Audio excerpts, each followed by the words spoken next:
দপ্তরের সামনে ঠিকাদাররা বিক্ষোভ দেখায় এবং স্মারকলিপি জমা দেয় পিএইচই দপ্তরের আধিকারিকের কাছে।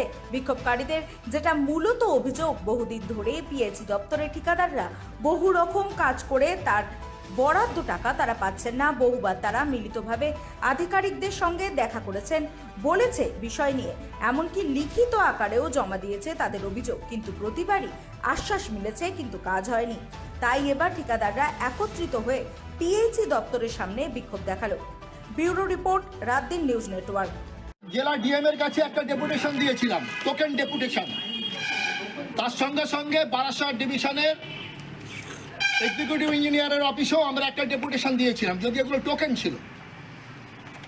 এবং এই ডেপুটেশনগুলো তো কোনো কাজ না হওয়ায় এবং আমাদের যে সেন্ট্রাল কমিটি আছে তারা জেকেবিতে গিয়ে জেকেবির আধিকারিক এবং আমাদের ডিপার্টমেন্টাল মন্ত্রী তার সাথেও কথা বলেছিলেন, কিন্তু কোনো ফলদায়ক কিছু হয়নি।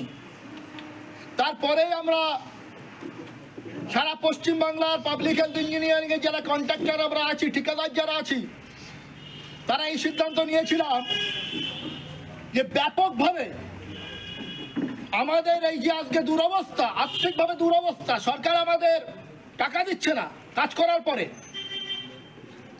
এই ব্যাপারে আমরা সারা পশ্চিমবাংলার মানুষকে আমরা জানাবার চেষ্টা করব যে আজকে আমরা কি দুরবস্থার মধ্যে আছি।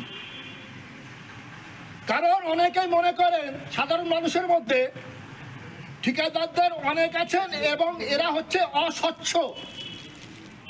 আমাদেরও ঠিকাদারদের স্বচ্ছতা প্রমাণ করানোর আজকে দায়িত্ব ঘাড়ে এসে পড়েছে।